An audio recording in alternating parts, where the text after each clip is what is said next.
लद्दाख जाने के इस खूबसूरत रास्ते के बीच ये खाना बनाना हमें आगे जाके बहुत ज़्यादा भारी पड़ने वाला था। जहां हमने फटाफट खाने की तैयारी करी और फटाफट से अपनी खिचड़ी पकाकर तैयार करके उसे इन खूबसूरत वादियों के व्यू के साथ एंजॉय करते हुए खाया, तब तक भाई 3 बज चुका था। और आज हमारा प्लान था सरचू तक जाने का। सरचू की तरफ जाते हुए हमने भाई मस्त व्यूज को एंजॉय किया और हमने बारचंगला पास को भी क्लियर किया। उसके कुछ ही देर बाद हम पहुंच गए भाई सरचू। सरचू पहुंचते ही भाई हमारी मुसीबतें शुरू हो गई। भाई अभी किसी की गाड़ी फंस गई थी, उनकी गाड़ी निकाली, बट भाई हमारी गाड़ी कौन निकालेगा? हमारी गाड़ी हमने खुद निकालनी पड़ेगी। भाई रोड देखो कैसी हो रही है, चारों तरफ से बर्फ है भाई साहब। और देखो हाल, रोड के हाल देखो भाई साहब। हाय सोना, ठंडा हो रहा है ना? आ जाओ फिर अंदर। भाई साहब बहुत ठंडा हो रहा है भाई साहब, बहुत ठंडा। 0 डिग्री आ गया टेम्परेचर, लेकिन वैसे और भी कम है। सांस फूल रही है ना? चलो फिर चलो चलते हैं यहाँ से। सबसे पहले भाई सरचू पे ही एक पुल का काम चल रहा था, जिसकी वजह से हमने साइड से जाना पड़ा। और मेरी गाड़ी का व्हील बेस ज्यादा होने की वजह से गाड़ी जो है बिल्कुल बजरी के बीच से उठ गई। शिट, लग गई। यही रोड है, तो यही है। लगी गई है।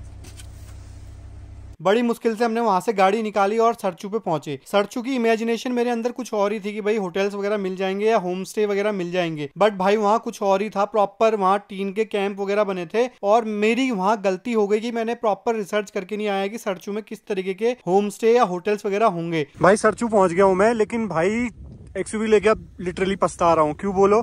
बीच में वहां पे बिल्कुल गड्ढा पड़ा हुआ था, पुल बंद था आगे पे।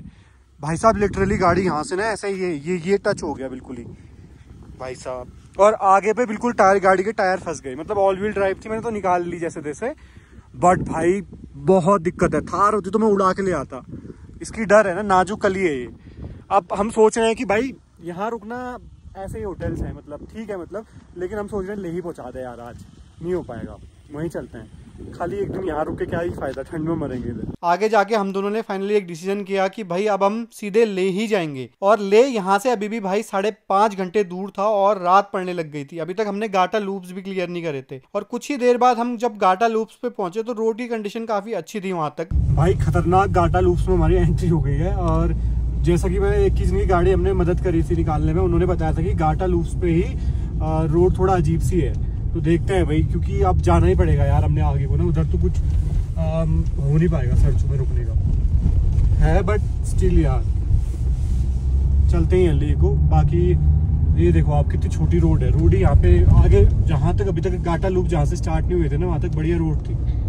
और जैसे गाटा लूप स्टार्ट हुई रोड छोटी हो गई है। चलो छोटी, इतनी बहुत बड़ी रोड हुई मेरे लिए तो ये, लेकिन रोड खराब ना हो गई, मतलब बिल्कुल ही गाड़ी निकल ना पाई जहाँ। और मजे मजे में हमने गाटा लूप्स भी क्लियर करे। वहां वो मिनरल वाटर वाला एरिया भी देखा पूरा। जैसे ही हम भाई गाटा लूप्स के ऊपर जाने के बाद नीचे आना शुरू हुए, पूरी रोड की हालत बिल्कुल खराब थी। कुछ ही देर बाद रात पड़ गई और वहां कोई भी गाड़ियां नहीं चल रही थी भाई, तो इक्का दुक्का ट्रक चल रहे थे। इसकी वजह से हुआ क्या, मैं क्या सोच रहा था कि फटाफट से मैं ले पहुंचूं और इस रास्ते को फटाफट क्लियर करूं। इसकी वजह से मैं गाड़ी को 50-60 की स्पीड से चला रहा था, जो कि बेसिकली नहीं चलानी चाहिए थी, क्योंकि उस रोड की कंडीशन ऐसी थी नहीं। बीच बीच में गड्ढे थे और रात पड़ने की वजह से आइडिया भी नहीं लग रहा था कि भाई कहाँ पे गड्ढा है। और इसकी वजह से गाड़ी के भाई काफी जगह गाड़ी नीचे से टच हुई।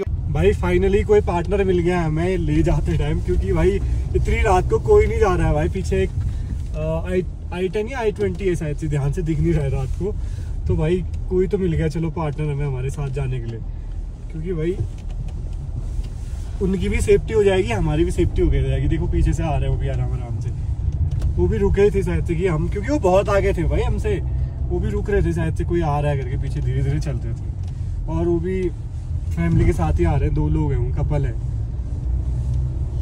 लेकिन बेचारे आ नहीं पा रहे हैं यार, बहुत स्लो चल रहे हैं, पता नहीं क्या हो गया। लाचुंगला पास पे पहुंच गए हैं हम और अब आगे को बढ़ रहे हैं भाई। बिल्कुल अंधेरा हो रखा है, लिटरली पत्थर उड़ के गाड़ी से ऐसे लग रहे हैं गाड़ी में ही।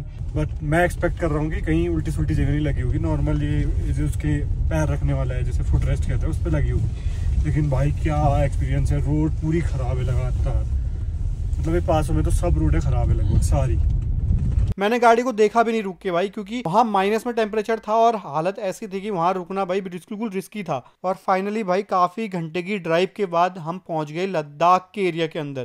तो क्या हाल समाचार है? भाई हालत इतनी बुरी हो गई है, लेकिन फाइनली भाई हम पहुंच गए हैं लेह के अंदर। और देखो भाई पूरे 4 लेन वाली हाईवे यार, लेकिन भाई बहुत बुरी हालत हो गई है। 9-10 घंटे से भी ऊपर ड्राइविंग हो गई है। यहाँ होटल वगैरह ढूंढते हैं, हमने ढूंढा भी नहीं है क्योंकि हमारा प्लान ही नहीं था यहाँ आना, बट मजबूरी में हम लेह पहुंच गए भाई। फाइनली अब रूम में पहुंच के मस्त लेटा हूँ भाई। अब मैं ऐसी नींद निकालूंगा, मैं 2 दिन तक नहीं उठूंगा भाई यहाँ से।